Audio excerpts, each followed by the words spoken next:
ready to go, it seems. How's everyone's day going? How is everyone?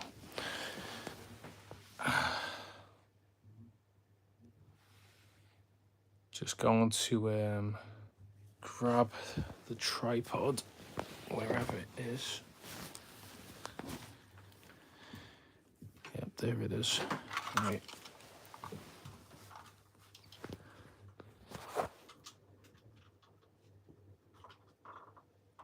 Nice to see you here, Arnold. Hope you're enjoying the derby. Of course, preferably I'd prefer Chelsea to win.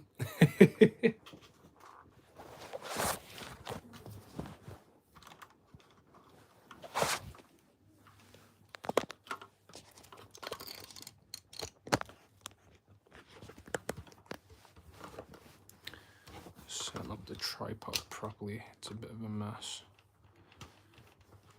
We'll do the live in front of the new tank now that we've got the video out. There you go.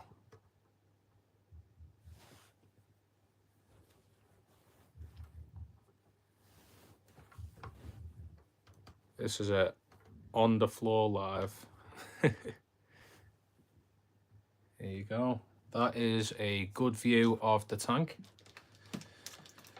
For everyone that's in here that hasn't seen it already, nice to see you in here, Gord. Great to see two familiar faces in the live. Let's get this extension lead over there. So, little update on the tank. We're going to be replacing the filter. The filter is doing the job just about, but I think it's not producing enough flow for the fish. So I've been monitoring the fish, and the behavior has been, it's been fine for the tetras, but I'm checking the cories now, and you can see a little bit of rapid gill movement, and it's fine for the time being. Of course, obviously,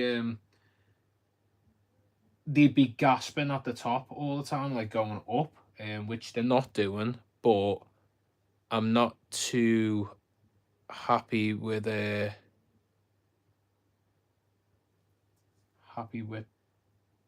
filter, the flow it's producing. Favorite floating plant?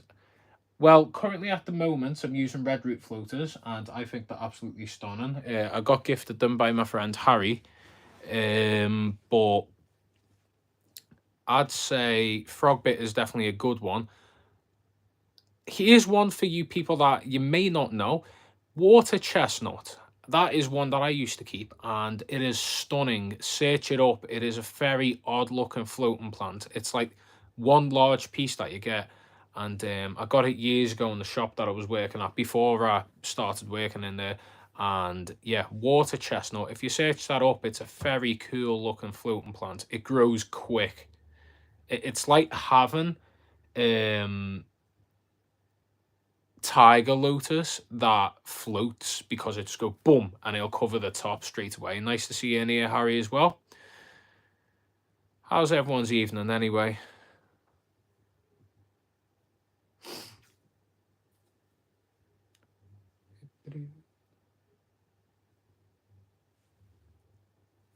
I'll just wipe the glass. I did give it a clean earlier, but I've had my hands in since. And the cories, they like to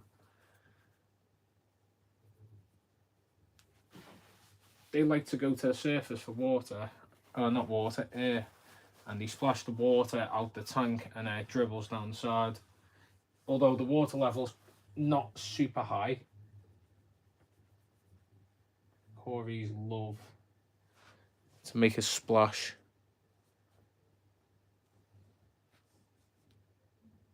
It's Chloe. Nice to see you in here, Harry. Chloe. As he sent you on a mission to check in on the live. Yeah, so for everyone that hasn't watched the video yet, this is the tank now. You're able to see it in full.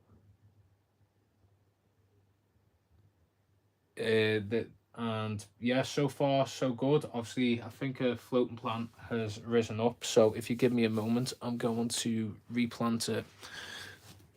And get them tweezers. Right, let's move the light. Yeah, so stem plant has floated up. Sorry, not floating plant. Need to replant it. You're about to see half the textures in the tank come to the front now.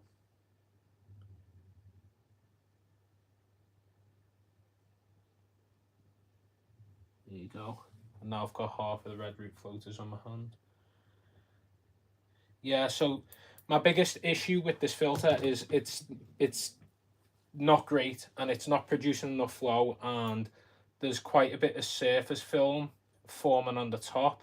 Now that could be down to the contribution of the fact that I've got these floating plants that are reducing the amount of water movement on the top, but I think it's also down to the fact as well that the filter just ain't great. I've removed the filter floss because usually filter floss tends to clog up quickly and remove a lot of gunk out the water, which is good, but then the filter slows right the way down, and we need the water current moving. And yeah, I had to put some paper towel on top of the water surface earlier to scoop up some oily substance that was forming, and I can already see a bit of cloudiness on the top forming again, which is a pain in the backside, I'll be honest with you. But yeah, let's have a little look. Nice to see you in here, Bob. I appreciate you joining in. I see that you liked my comedic moment on the last live. I didn't know if I was allowed to say that, by the way, when I did say it. That's why you see me hesitate for a moment, because I'm trying to keep it family friendly, but obviously sometimes you can get a little carried away, I guess. Especially talking about aquarium wood. Give that a wipe.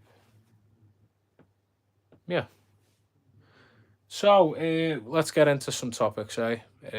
This is not the usual setup that you're used to seeing. Obviously, I'm showcasing the tank a bit more, but we'll get into it. So, yeah, replacing the filter, buying another, although this is an all pond solution filter, and the last one was, I'm going to be buying another. I haven't learned my lesson, but I guess with a canister filter of that size, it should be a good quality one anyway. If it leaks, it's on me, I guess. I've been warned about these all pond solution filters. However, my friend Harry, or Chloe, who's on his account, the Fish Keeping Ginge, at the moment, he has a hang on the back for UV sterilizer all pond solutions filter, and it is doing an amazing job in keeping the algae down. At the moment, as you can see, just around here, we're getting a bit of fungus growing on the wood. Now, that piece of wood in particular is a new piece of wood. So the Amanos are meant to be doing a good job of cleaning. Instead, the Amano shrimp like to sit just about there all day long and lounge around in the sun, or should I say the light, and do nada. They don't move. They only move at night time. So they just like to sit there and cuddle up next to each other, because I never knew this, but I think Amano shrimp are a sociable kind of fish. Because fish invertebrate, because my friend Harry, the Fish Keeping Ginge, he has a tank filled with them, and they've dug a cave out in the tank, and they all live under a rock together, but they socialize with one another. It's weird, interesting behavior. But yeah, that is kind of the update. I've got a new video coming out next week. It's going to be another tank setup, or I might delay that one. Unsure as of yet. I might be doing another fish shop tour soon. But obviously, once these fish shop tours, once these tank setups run out, eventually I'm gonna have to, start getting creative and making videos like species profiles and other kind of videos, which I have done in the past, but now that I've got a tank where I can actually film, it's nice and clear, the glass, I can focus on the fish a lot more.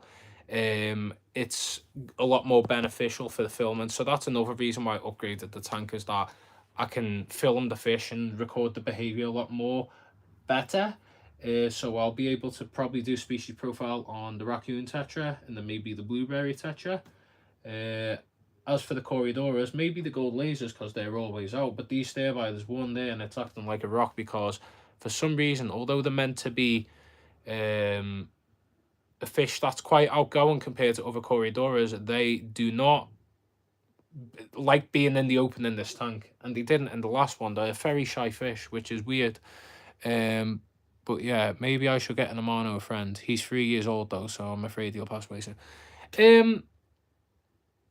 There's no harm in getting a couple of Amano shrimp. 1 or 2 doesn't do any harm. So if you got another one, I'm sure you'll appreciate the company. Thanks for the comment, Cameron. I appreciate the kind comment there. Nice to see my girlfriend in here, Mia, as well. What was everyone that's in here now? If you have watched the recent video on this tank, let me know. What did you think of the video? What did you think of the tank setup? I'm planning to get a 20-gallon fish tank with 5 cherry barb and 5 glowfish. Is that bad? 20-gallon with 5. It depends what glowfish. So this is the issue with glowfish. Shops will sell glowfish as one individual fish, but the issue is that glowfish are different species of fish. So if you were to, if you were to get some,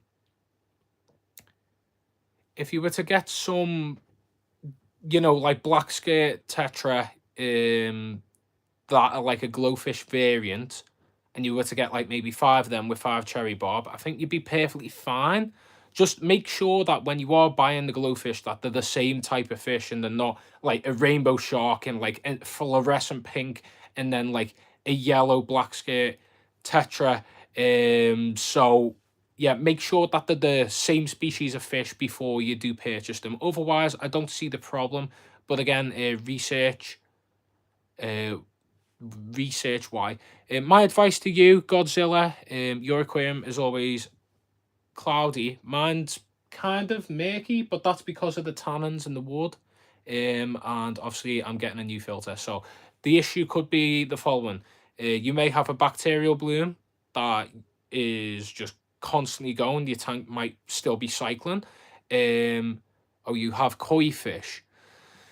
It might be down to the fact that you have a lot of waste in the water column and your filter isn't doing a good enough job. So you might need to upgrade your filter. You might need some filter floss as well. That tends to help. There is some products as well that you can buy. I'm not sponsored by any of these companies, but you can buy from API. It's something called AccuClear. And when you put the filter floss in, that'll absorb all the broken down microparticles that product tends to help break down. So that's another thing. There is also these like balls of like they're like clear see-through. You can put them inside your filter and it clears the water for you as well. There's quite a few different products on the market if you want to get them, but I'd probably go down and find out the source of the problem first. Do you have koi fish in a fish tank? And if so, how big is the fish tank? If it's a pond, then it's different, but you've said aquarium, so my advice to you, unless you've got a huge tank, don't keep koi in an aquarium, because the carp at the end of the day, and they're gonna outgrow your tank or die because they haven't been able to grow to the size that they're able to. Non-aquarium. Okay, so do you have a pond or something of the sort?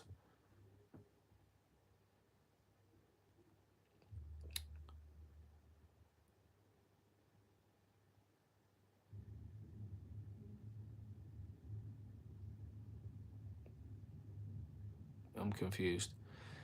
But yeah, my advice to you, if they're in a fish tank, get them in a pond. Koi grow very large. And if they're in like some kind of giant container, then it's different. Oh, nice to see a little emoji spam going on in the chat. We've got 13 people right now watching me sit in front of my fish tank and talk waffle. It's always interesting to see that people are interested in me talking random stuff. But yeah, I don't want to sit in front of the tank too much because I want you to be able to see how stunning it actually is. I'm really happy with how it looks at the moment. how natural the behavior is of the fish. Now that I've got a longer tank, you can see the raccoon tetra, they like to display with one another. Um, when I bought them, I think there wasn't many females, so I only have like maybe 2, 3 females. So the males are always displaying, trying to show off to one another. They never hurt one another. They never bite one another. I don't know if you remember me, but I was on one of your past streams talking about getting a perch for my tank. I've caught 2 white perch and kept them, and they did well, but caused problems. Okay, Cameron. Yeah, I do remember you now. I think you were saying that you were wanting to get perch. So do tell me, what problems did they eat your other fish? Because perch are a predatory kind of fish. They have a larger mouth, so they tend to eat anything that fits in the mouth, kind of thing. But yeah, there's the tank. I'll stay out of the frame just so you can keep watching the natural behavior of the fish.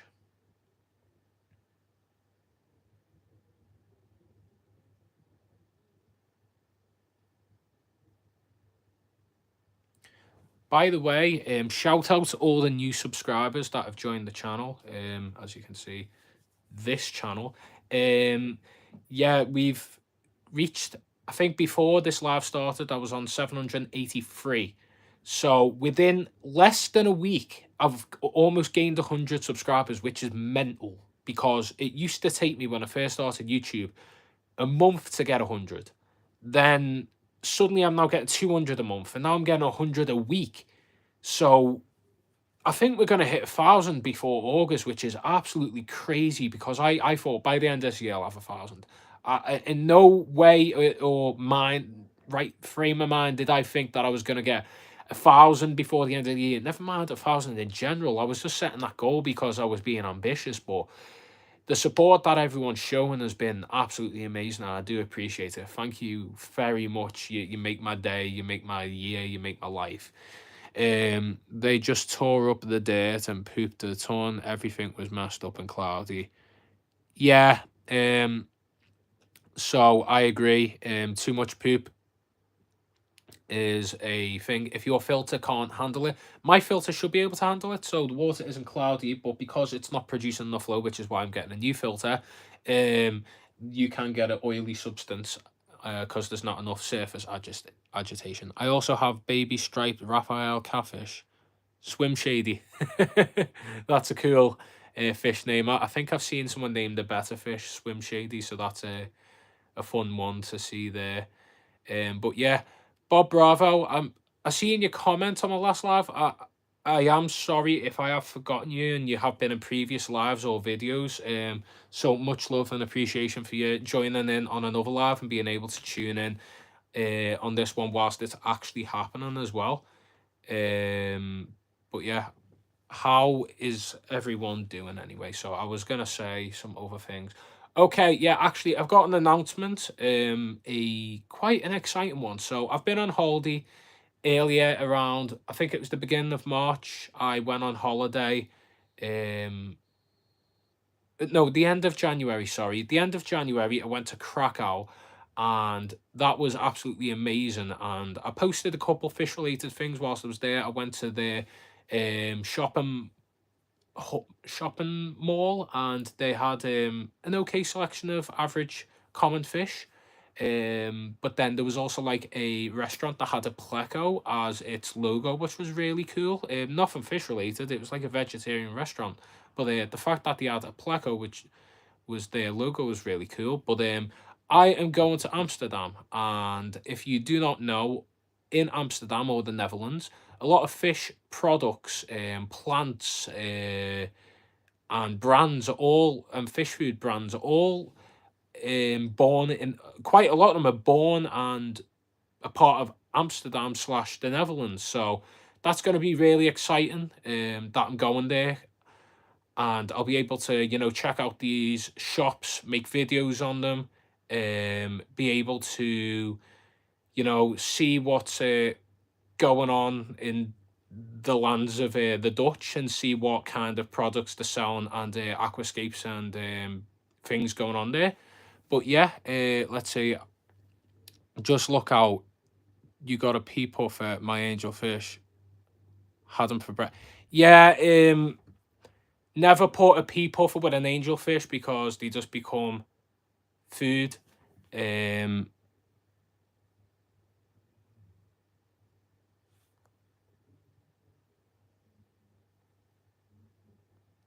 Mods, if you could do me a favor, look at these clowns in here. Let's say these. Look at this clown.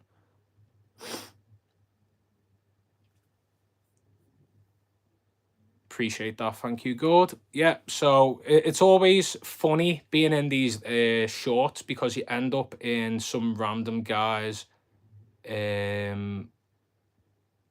page and then he'll just start chatting waffle. You have some weirdos again. That's why mods are in here.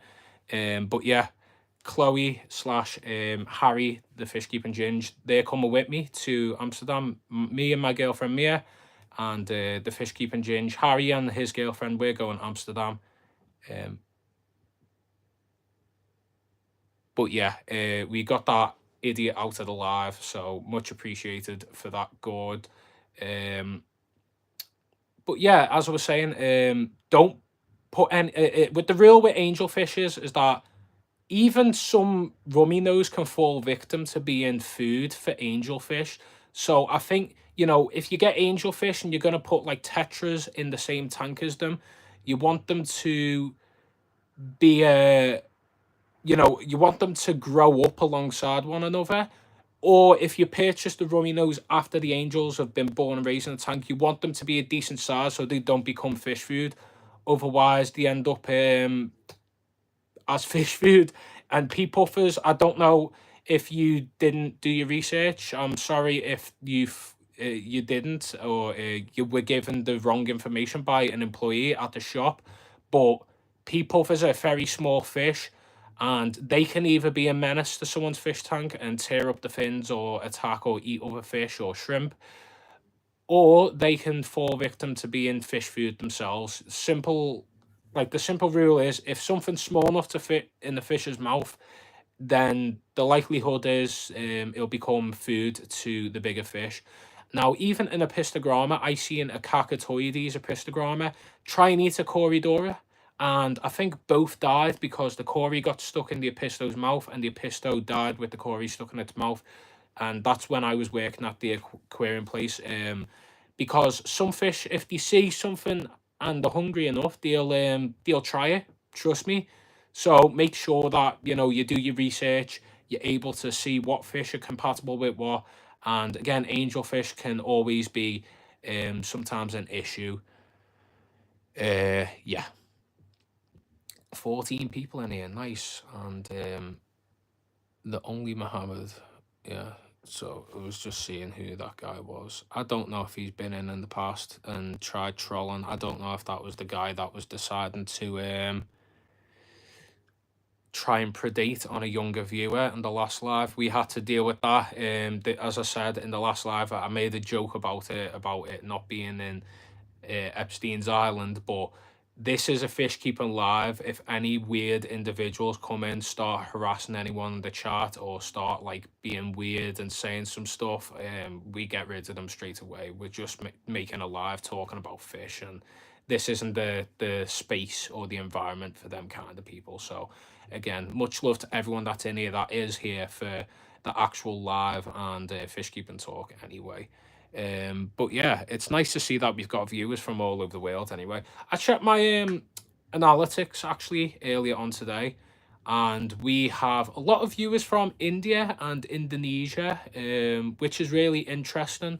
Now, I was told from a visit to a fish shop that apparently these kind of viewers from them countries, not all of them, but quite a few of them, actually the fishermen that are catching the fish. So they'll watch my lives or my content, and they'll see what kind of fish I have in my tank, or the type of fish that people want, and they're the fish that they'll catch and then sell back into the hobby. So that's a really cool fact that I found out actually. So if you ever wonder why that if you're making videos and you're getting views from them countries, you never know. You might be making content for the next fish coming into the hobby. So that's a cool fact. Yeah, how long have you been in the hobby anyway? Aquariums, animals, and me. I've been in the hobby 5 years. I've worked in the aquarium shop. I had the Fluval Flex for a long time. This is now my main tank in a shrimp bowl up on the shelf over there. Um, I'm doing the live. Talk to me when you're finished. Okay.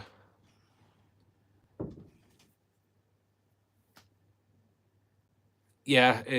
I've been in the hobby 5 years now, going towards 6, but I've got quite a lot of knowledge because I'm always watching videos, I'm always researching, I'm always checking out like new fish that are being introduced into the hobby, and being imported and stuff like that as well. So it's really it doesn't matter how long you've been in the hobby. It's more so just do your research kind of thing. Whenever I'm in the fish shop, I'll always be looking. If I see a fish that I've never seen before, I'll look it up on Google on my phone. I'll check the tank space it needs, if it's aggressive, if it's compatible before I even consider. And then obviously I'll quiz the employee at the shop as well because I want to be educated as much as possible before I do bite the bullet. Have I ever bought fish online? No, that's actually one thing I've never done, and I don't know why. I think it's just the fact that I think a lot of people can be wary of buying fish online. I haven't got a quarantine tank, so if I were to have a quarantine tank, then I'd probably buy more fish. I'd like start buying fish online. But when you're getting these fish imported and transported directly to your house, there's always the risk that they could have some kind of infection or parasite or pathogen that they could introduce to your tank. Whereas if you go directly to a fish shop where they've been quarantining them, they've been feeding them, say they've been in for a couple of weeks as well, and they're looking healthy and they haven't had many losses as well, that's always like a good bit of information to know as like when it comes to these things. Um, so that's why I've never bought anything online. I have been very tempted to do it, and I almost have a few times, but I just can't justify paying the shipping or delivery fee when I could just simply get a train or a bus to a shop and buy the fish and then take them home. And in that period of time, it isn't a long journey back either. And they're kept warm in a bag, in a backpack. And I always make sure if I'm doing a longer journey that I get the people in the shop to double bag the fish as well. So I was in Blackpool. I bought my L 236, the cracked zebra pleco, and I made sure that they double bagged it. Same again with the blueberry tetra. I got them from Blackpool Maidenhead Aquatics. So shout out to Blackpool Maidenhead Aquatics, the guy Johnny who runs it. We speak every now and again quite, and he was in one of the lives, not the last lab, but the lab before. He's always watching the videos, commenting, interacting. Done a shop tour of that shop as well, so check that out. That's on the channel. If Gord could drop that in the chat as well. That shop was really surprising. They have had a restock, and Johnny is now working on getting a lot more fish. He's looking to get a lot more rarer things. So I shown him the raccoon tetra. He'd never really seen them before, so he tried ordering them in, had difficulty, but he's going to try and get them in. He's going to order again and hopefully get them in. So yeah, he's offered to me if I ever want any fish. Obviously, Blackpool isn't local to me, so I've been supporting my local businesses for like a long time. All around the Wirral, Birkenhead, Liverpool, I've been all around the northwest kind of region. Not to every single place exactly, but I've been to quite a lot. I've been everywhere around the Liverpool and Widnes and Runcorn and Birkenhead area, and they're all classed as local, so I always make sure to support them. But I do love supporting any kind of business or shop. I feel that it's a good thing to always put back into the hobby anyway. I'm getting them online from New Zealand. Okay. Looking to order fish online when I get a tank set up and running. Yeah, again, I'm not against ordering fish online. It's just something I've never done, and I don't think I will do now. Now that my tank's fully stocked, maybe when I do move out eventually, that I'll set up a tank, maybe order in some fish that none of my local businesses or shops are able to bring in, and yeah, it is. Hey, but I assume that you're familiar with the fish room out at NZ. I also make sure the fish from a local store, they've been there well. Yeah, it's always make sure and double check that if they've had many losses. Some places won't tell you, so ask, and if the you're able to look with your own eyes, and if you're used to checking the fish's health, this is what I mean. Why I'm buying the new filter, it may look like the fish are perfectly healthy, which they are healthy, but I'm seeing a lot more gill movement than I'd like to see, meaning that there isn't a lot of oxygen in the water. Although it's heavily planted, it's still a new setup, and the plants need to grow in and mature, and then you can start producing more oxygen. And again, a better filter with more water flow will probably be more beneficial for the tank. So, you always got to make sure that you're watching your fish and monitoring the behavior. And I'm checking right now, and the gill movement's fine because it did clear out that filter again, literally another a day or two ago, because I'm having to frequently do this, and that's why I'm not happy with the filter. It isn't because there's a heavy bioload. There's 5 different trays of biomedia, and it's quite a powerful filter when first cleaned and set up, but then it just keeps clogging, and it's not clogging up because there's no gunk in it. It just slows down, and I don't like that. I need a consistent flow, and if it does slow down, I don't want it slow enough to the point where it gets still and creates an oily film on the top. So we're working on that, and obviously this is my main tank. It's a priority. I'm going to make sure that the fish health is vital and looked after anyway. I'm in Nelson City, New Zealand, in the top South Island. I'm not too aware of that part of the world, but I'm sure Gord may have an idea anyway. So I see that you're chatting about that anyway. But yeah, back to the question that I asked earlier before that weird guy decided to start speaking a load of rubbish in the chat.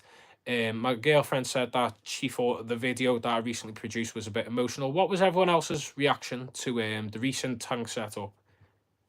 This. What was your reaction? What did you think of it? Do you think it was edited well? Do you think it was well put together? Do you think it was boring? Do you think it was great? Be completely honest with me. Let me know. I'm not afraid of criticism or any nice, kind words. I did work hard on it. I uploaded that video and had it scheduled 4 times, and every time so I had it fully finished with all the music in. I shown it to my girlfriend, shown it to family, friends, and friends. They were like, "Oh, it's great, it's amazing." And then I watched it again. And I was like, "I don't like this." So I removed the music from certain parts because I wanted it to be me just speaking to you or the viewer. And then I also worked on adding more information because I don't want to be setting up these tanks and misleading people into thinking it's the easiest thing in the world. Yeah, it was very emotional at the start, but it was very professionally edited. Thank you very much. I appreciate that. Looks good to you. I appreciate that. Yeah, like for me, it looks really good, mate. Your edit was really good. Thank you very much. I think I've had a lot of kind words from a lot of people in the community, so it's always nice to see, especially off like these people like yourselves that are always in watching. I know that you will always be supportive, but also honest as well. And then you've got the likes of Big Fish Lad, who's quite big on Instagram and other platforms. He was also given a bit of love and support. A few others as well. There's so many people that commented. I know that Intergalactic Muffin commented. I know you did as well, Arnold. So I know that you both enjoyed the video. But I'll always be very self-critical and always wanting to improve the videos. And I feel like in that video I could have done better. Maybe named the species of the plants. Maybe gone a little deeper into things. But to the circumstances, I set up the tank and had a way better set out video. The shots weren't as great. Obviously, I had my cousin help me with the second setup because he was over and helped me, get everything in and was recording it and giving me a hand. Thanks for dropping that in.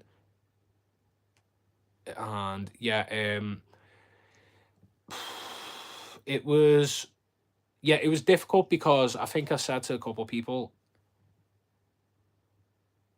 you should rethink your choice of football team. I think you should, Arnold, because Man City are going to win the league. But yeah, so I think I think that the video could have been better. There was better shots and angles that I'd done on the tripod, but it was a little awkward. It was a little tight. But I think in the end it turned out as good as I could have made it anyway. PetSmart fish have been a mixed bag for you. Yeah, I think the likes of PetSmart, or if you're in the UK, Pets at Home, they're always not great. Well, not great, but like, you know, the genetics, the ethics behind a lot of these chain stores, sometimes they're just not well looked after, and like they're reading off a script and they don't know what they're saying, or like they're abused and just left there or unfed and stuff like that. But I think Pets at Home isn't as bad as the likes of PetSmart or Petco in America, or Canada, US, wherever it's spread across that part of the world. But I think it's, you know, it's still not great and it could improve. But yeah, have you been on YouTube for long then? I've been on YouTube not for very long at all. I've been on YouTube since the end of, I think, the beginning of December, the end of November, I started my YouTube channel. Now, the channel, obviously, there's 2 videos on this channel from around 2 years ago, but this channel wasn't ever meant to be a fish keeping channel. I had no intention of starting a fish YouTube. But then videos were made when I was in university and I was working for that shop. And it was before I worked for that shop, I made the documentary and interviews. And it was just like a project that I wanted to do, because I always wanted to make some kind of interview, a documentary based on like an aquarium shop, because I've been in the hobby since like I was 18. I'm now 24. So yeah, it's been a journey, a very fast-paced journey since I started my YouTube channel. It's grown very quickly anyway. So it's really overwhelming, but the support's been amazing. And again, I always get emotional talking about it. It's surreal and hard for me to comprehend sometimes when I see these numbers going up and see people from all around the world. And I've got 14 people right now watching me talk, sat on my bedroom floor with a fish tank behind me, about like myself and the channel. And it's very strange, but you know, it's a day by day basis. I'm learning as I'm going, but I'm enjoying every part of the journey, and I hope that you're all here to come along with me and see me reach 1,000, maybe 10,000, maybe 100,000, 1,000,000 one day. You never know. The how tall the ceiling is with YouTube. One day you could be on 100, the next day you could be on 1,000,000. You never know. So it is crazy to see how quickly the channel has grown, and the support's been great. But yeah, let's scroll up. Have you been on YouTube for long, PetSmart Fish? You should never doubt yourself. Your content and your videos are amazing, very informative. It's showing your channel growing fast. I'm sweating trying to catch up. I'm so very sorry, Arnold, that I've overtaken you. You've been doing this a lot longer than me, but I feel like well, no, I don't feel like, I've just for some reason, you know, rapidly grew. So there's no competition here anyway. We're all in this together in the fish keeping community. Oh wow, you've been on YouTube since 2018. I used to make gaming videos when I was a kid. Used to make videos on like Halo and other things and stuff like that. But the videos never got any views, and I was a kid, so I do them apps where it was like, oh, get like subscribers. Like if you subscribe to someone, they'll subscribe to you. So you'd be like, you'll comment on someone's video saying sub for sub kind of thing. And I haven't done that at all with this. I've just uploaded my videos. I've just done my shorts daily. I've done my lives weekly, once or twice, maybe 3 times a week if I'm feeling like I've got the spare time to do it. But yeah, it's you know, I'm just putting in the work and taking it day by day, week by week kind of thing, and I'm enjoying every part of it. And this is just an expansion of my hobby at the end of the day. I'm not earning any money off this at the moment. To earn money off this would be obviously amazing and probably the end goal for it. But at the moment, I'm just enjoying the ride, enjoying being able to speak to fish keepers all around the world, and you know, expand my hobby through other people, through my videos as well. Because I love content creation, I love making videos, but I also love fish keeping. So combining both is a fun thing. And then obviously being able to socialize. Considering I was in the hobby for a long time, I didn't really speak to many people about it. I didn't have many friends that were fish keepers. I had my cousin that I got into fish keeping, but he enjoys fish keeping, but he's not as passionate about it as me. And you know, teaching my girlfriend about it and then setting up a tank in hers as well. Like, it's all went very quickly, and now I've got the likes of Arnold and you people in the chat, and now start making friends with the shops that I've been doing shop tours, because now they're watching the content and stuff like that as well. Um, so it's a really cool thing to have this doorway, this gateway open up, and being able to speak to so many people about what I love and I'm passionate about. But yeah, let's have a look. 100% agree with that, mate. Very humble, and you can tell you really enjoy the hobby. It's nice to see, mate. I appreciate that comment, Muffin. Thank you very much. Just quick reminder, tap the three dots. Yeah, exactly. Everyone who hasn't already, if there's 12 people in here, just press the three dots on the live. You'll be able to like the video. So let's get them likes up. And if you want, you can get the little heart spam in the corner floating up as well. Let's get a bit of interaction going, guys and gals. Thank you very much for sharing that as well, Arnold. See, the likes are going up now. All it takes is a little bit of information for everyone to see how to like the live. But yeah, is there any like content, like whilst I'm speaking to everyone in here, is there any kind of content you want to see at the moment? Is there any kind of videos you want to see, or you're just enjoying anything that I'm putting out at the moment? That is a question. Is there something that you think I'll be able to answer in a video? Let me know in the chat. I'm very interested and intrigued about being able to, you know, answer people's questions, but also make videos. And once I get 1,000 subscribers, I'll do a Q&A. Thinking of doing a 1,000 subscriber special as well. Might get a fish tattoo, you never know. I also like to I would also like to maybe do something Lego related. That may be something on the cards. Building some underwater Lego sets, or maybe building a fish out of Lego. That might be a live I'll do, or a subscribe special. Not many people know much about catfish. So the only catfish I have are Corydoras. I have a bit of information in my archive in this brain up here about catfish. I know that some get really big, or you have cories that stay small. You also have the Synodontis catfish. Some can get big, some can get small. There's the kookaburra catfish that with the Malawis, they can be peaceful. You can have whiptail catfish. There's a lot of fish that have the word catfish next to them, but they don't have them big whiskers. It's a massive genus or pool of species of fish catfish are. So Plecostomus also fall under the category of catfish. They are a type of catfish. So that is a fact for you if you did not know. So if you want to go into terms of catfish, I used to, and unfortunately I had my whiptail catfish pass away. But yeah, Corydoras, they're a type of catfish, smaller catfish. You can have anchor catfish or stone catfish. They're called hara hara, and they're a type of catfish. They're very small, but they're a nano catfish. They're cool. Not many. I enjoy all your content. I have a feather fin and hoplos as well as a bunch of cories. That's cool to know. Hoplos, they get a bit bigger, but they're really cool. Well, we've got a lot of people that have catfish in the chat. As long as no one's catfishing each other. Will you get into big fish like cichlids? I have an Epistogramma hongschlui in here. I prefer the dwarf cichlids. I also have Nanocara animala in the tank that I've set up with my girlfriends. But when it comes to bigger cichlids like Oscars or anything that big, I don't think I will. I might venture into keeping Geophagus. Geophagus like intrigue me. I know Bolivian. I used to keep a Bolivian ram, and the behavior of watching a fish pick up below the sand, or Crebensis as well. These dwarf cichlids, they do have the similar behaviors. They're just a smaller fish. I love the fact that they pick up the sand and sift it through.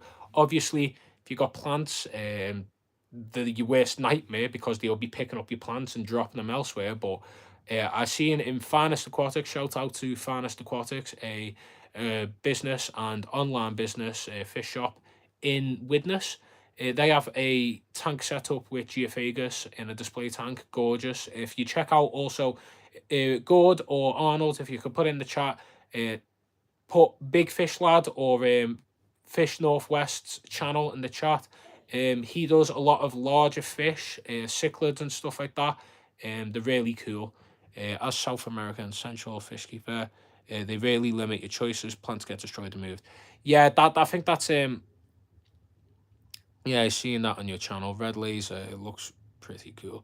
Yeah, so yeah, I think with the likes of, the bigger fish, I like having a community of different fish. You have the cories on the bottom, you have the tetras in the mid to top, you have the shrimp moving around, you have the bamboo shrimp as well, you have the plecos hiding in the caves, you have the pistogramma swimming around. Like, I like the behavior of having multiple fish, because I do kind of have multiple fish syndrome, where I want more fish, but I know I've got the limit now and I've got a nice fine balance. So I like the fact that I can have many fish in one tank and then it's still a nice balanced ecosystem. Whereas, if you have a cichlid tank with these big Oscars, you can only have more Oscars or monster fish.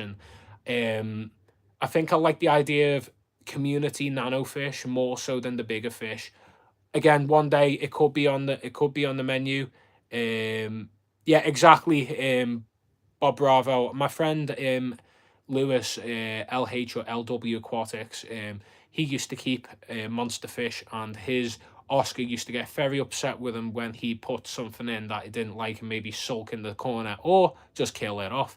So yeah, I'm a fan more so of nano community fish, or mid middle sized fish that don't get the size of my head or bigger. I prefer things that can go in with smaller fish, because I just love the idea of having, like, all the fish have a purpose in this tank. You have the catfish, the cories that clean around on the bottom. You have the tetras that school around. And then you have the dwarf cichlid that is the centerpiece, and he'll swim around and do whatever he pleases.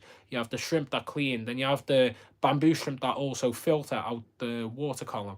You have the coolie loaches that clean. And then you have the plecos that, like, eat on the wood and graze, and they also clean as well. Like, there's all different roles and jobs in the fish tank, and that's what I prefer anyway. But again, that's my part of the hobby anyway. That's my enjoyment. I know that everyone has their own preference. I know that Arnold's saying there he's got bigger fish, but he also has smaller fish too. I think you can keep both, but in my opinion, I get more enjoyment seeing a lot of smaller fish than having one big fish.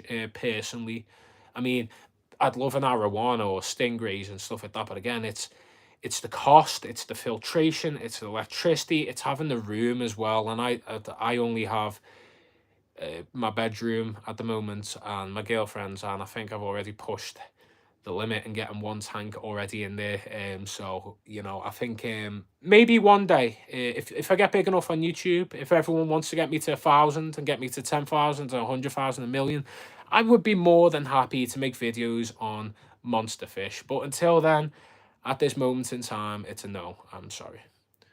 But yeah, that's when I get my own house.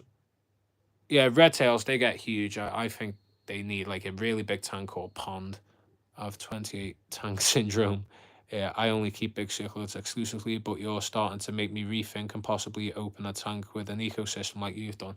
I really, what, comments like that, Intergalactic Muffin, that it makes me like smile that I'm able to like maybe influence people and think they'll see my tanks, they'll see like what I do and have like these kind of ecosystems where obviously the filter ain't great, but once I do have a decent filter, I don't need to touch it then. You've got the floating plants as well, and all the plants that'll feed off the fish poop and absorb the nutrients and stuff like that from the water column. And then, that'll make the tank looks after itself then, and that's what's really cool. So that's what I enjoy about that,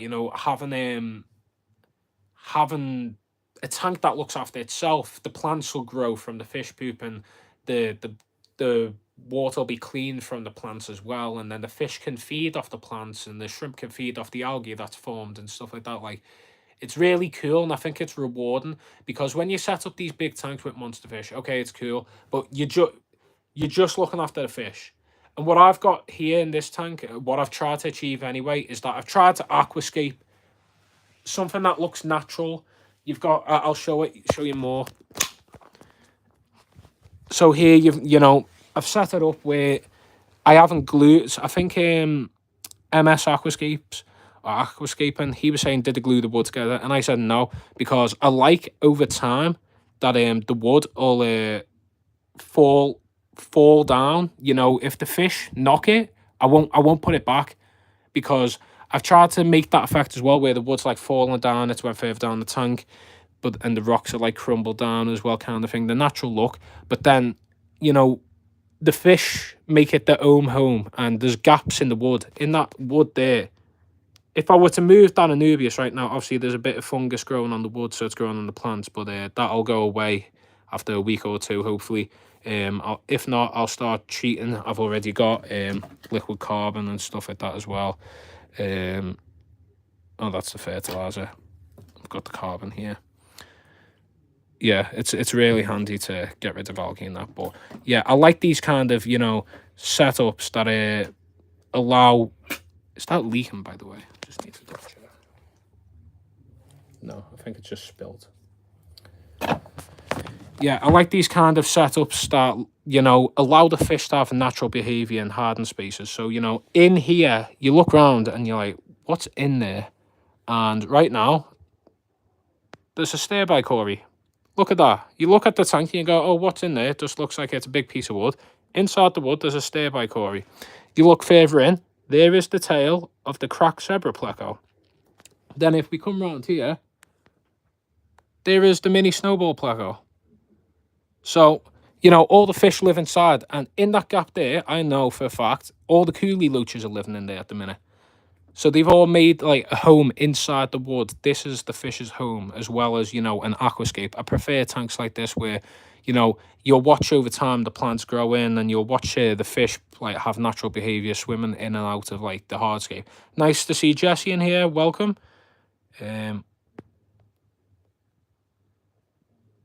Yeah, so also around here, you can see the Cryptolanthe as well. When I first planted it on that video, it's quite small. It's starting to grow up now. But if I can show you the cracked zebra plecos in there. Let me try and... I'm trying to find it. Oh, can you see it?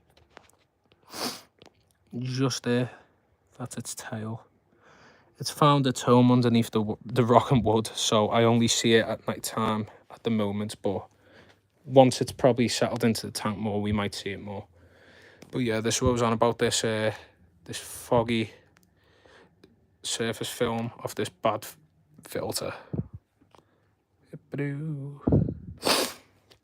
Right, we also have red tiger lotus in the corner that hopefully should grow in. But yeah, I'm just looking around. I love that, like, they all hide in amongst the plants when I get, like, up close. Oh, these blueberry tetras don't care, and I could put my hand in the tank. If I do this right now, look, they know where the food comes from. They're not afraid. I use this. I have a turkey baster that I use to, if the sand starts covering the wood too much, I'll blow the sand off with the turkey baster. But I think these blueberry tetra used to be fed by one of these, with like frozen food or live food. And if you do this, look, they all used to be fed by one of these. So they all think the food comes from it. And all it takes is one of them to peck at it. But, like, they're not scared in the slightest. If you've never kept blueberry tetra, I highly recommend them. They're very outgoing fish. Yeah, look, see, they're pecking at the bottom. They think that food's going to come out. But, yeah, I'm going to just clear off a bit of sand and gunk for a moment. Make it look a little nicer. But, yeah, they think that food comes from it. So, again, they're very outgoing fish, not shy. The raccoon tetra, in my old tank, they used to be quite a shy fish. But they're no longer shy fish. They come out quite frequently, and they like to swim in this middle part of the water column in the open, and there'll be a short coming out probably tomorrow. Yeah, look, they think with all the dirt that's kicking up, that's food, so I need to stop that. There is frog bit in here, by the way, or salvinia, I don't know what it is. Got red root, a mix of two. Yeah, Yeah, you can see that. But yeah, back to it anyway. We've been going now for almost an hour. Nice to see. Can anyone give me a little update anyway on subscriber count? In the meantime, let's switch over to the shrimp bowl. So the shrimp, we've had no deaths. They're doing perfectly fine in here as well. Haven't had any babies yet. Don't know why.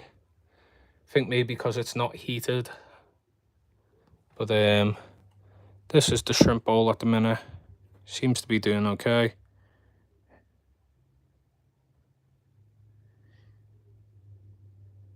If I have a established tank already, would you say aqua soil is important, as I have a deep sand substrate with no aqua soil? What you could try... Oh, wow, so we went up by 3, that's cool. So what you could try is root tabs. If you want to, like, you know, use the same... If you don't want to, like, strip down the whole tank and do it again, you can reuse that sand. So, you know, you could scoop all that sand out, put aqua soil underneath, or, like, you can buy pond soil or aquatic soil and put that underneath for the plants to grow. Or you can just leave the sand in if you don't want to, you know, do the hassle of stripping it all down, and put root tabs in the sand and bury it deep within the sand, and then that can also do it, but they run out quicker, and I think it's like better and more beneficial.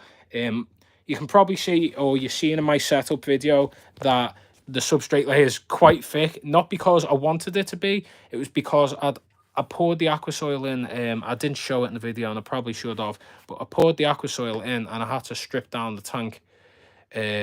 So it ended up mixing up with the sand, and I had to put fresh sand on top. But like, this is what I'll show you what I mean. You can kind of see it anyway. So right here, you've got like the soil underneath the sand. So, you know, the soil and the aqua soil isn't getting in the water column and causing problems with the readings. You've got, you know, a nice thick layer of sand slash substrate, so the plants can feed off that. So it's, you know, you can still do that kind of thing, but you want to cap off the soil with the sand. Oh, be on soon, early home after the fish. Yeah, if you don't know, everyone, Johnny is Johnny, I gave you a shout out earlier as well. He is the manager of Maidenhead Blackpool, and big shout out to him for supplying these gorgeous blueberry tetra and the crack zebra placo that we will never see out in the open, probably.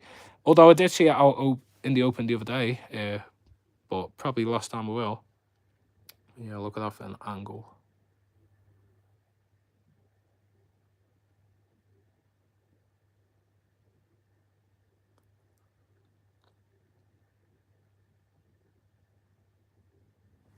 I'm gonna see if I can prop this up.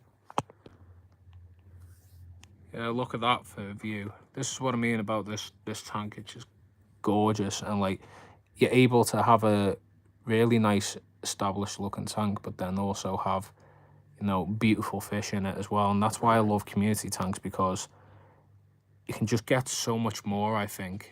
Like, more fish, different behaviors and personalities to watch. But again, each their own. I think big fish are also a cool thing as well. But yeah, look at them, the raccoon tetra and the blueberry tetra. I'll be definitely doing species profiles on both fish in the near future, for sure. One of my raccoon tetras, as you can see by the way, is blind in one eye. Look at that eye. He's been blind. I think he's been blind since I first got him, or like early on. I've had him now for over a year, but he's perfectly healthy. He's not getting bullied. He functions perfectly fine too. He's just got one eye, really. But yeah, look at that. Stunning.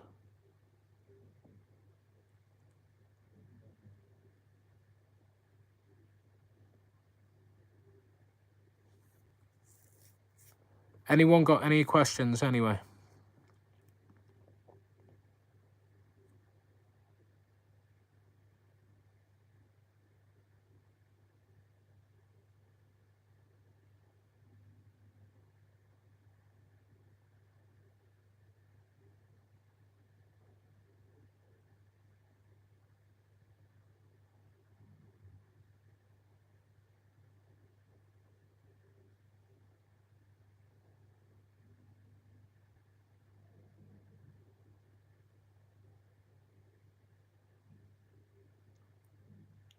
17 people in there now. Wow.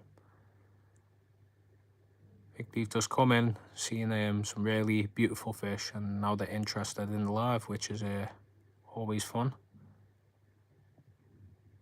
I think they've just found a bit of algae wafer while the raccoons hatchery, yeah. Yeah, so I've got an announcement, by the way, for everyone in here. I'm sure they won't mind me saying. Sorry, we froze for a moment. Yeah, so a big announcement. I will be doing a product review on some fish food. I won't say the name of the brand just yet, but that's a big thing again to show that the growth of the channel and the support from everyone here has been massive, that we've caught the attention of a brand like this. So I'll be doing a review in the near future on a fish food brand, and it'll be a couple different types of food, I think, and that'll be getting delivered to me soon, and a video will be out for that soon as well. Again, shout out to Arnold for allowing these things to happen as well, the likes of Haiger, and then this other brand that we will be talking about hopefully in the coming week or two. I got a new beta fish. He died. I got him online. Yeah, I think that's the risk. Buying fish like that, they can be fragile. Maybe ordering online. Maybe he didn't acclimatize properly. Maybe he was in the bag too long. The delivery stressed him out too much. You never know. It's always a risky choice to order online.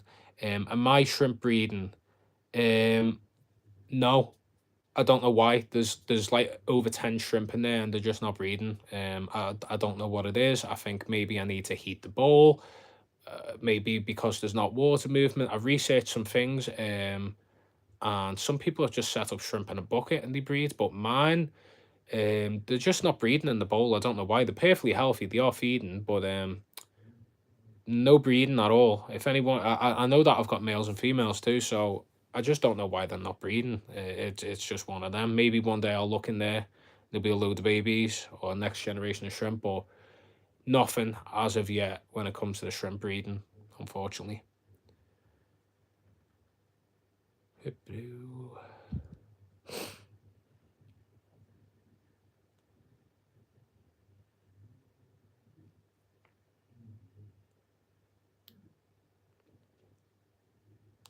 Put some Indian almond leaves in there.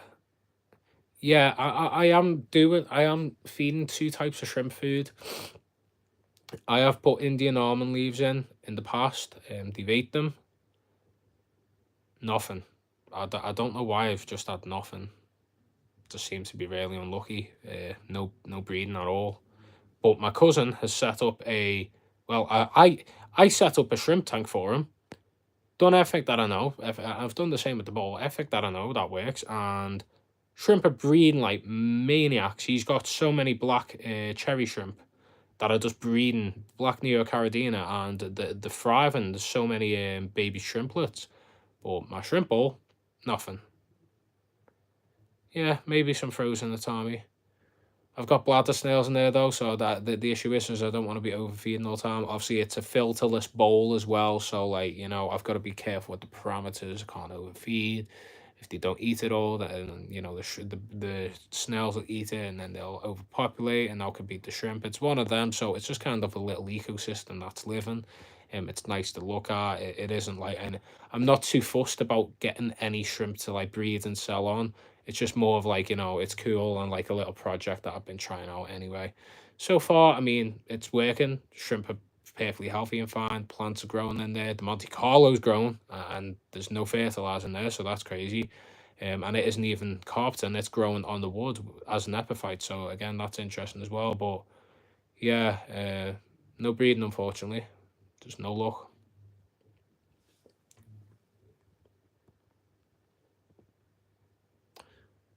But yeah, I think I've maybe ticked off everything that I wanted to talk about. We've been going for like 65 minutes. This is probably a short one, to be honest. But I'm thinking of maybe ending the live. Just for the fact that I think we've ticked off everything that I wanted to talk about. We've answered some nice questions here and there as well. And yeah, I'm sure that I might do another live this week. But it was just, you know, a short one. I wanted to obviously finally show this tank on the live as well.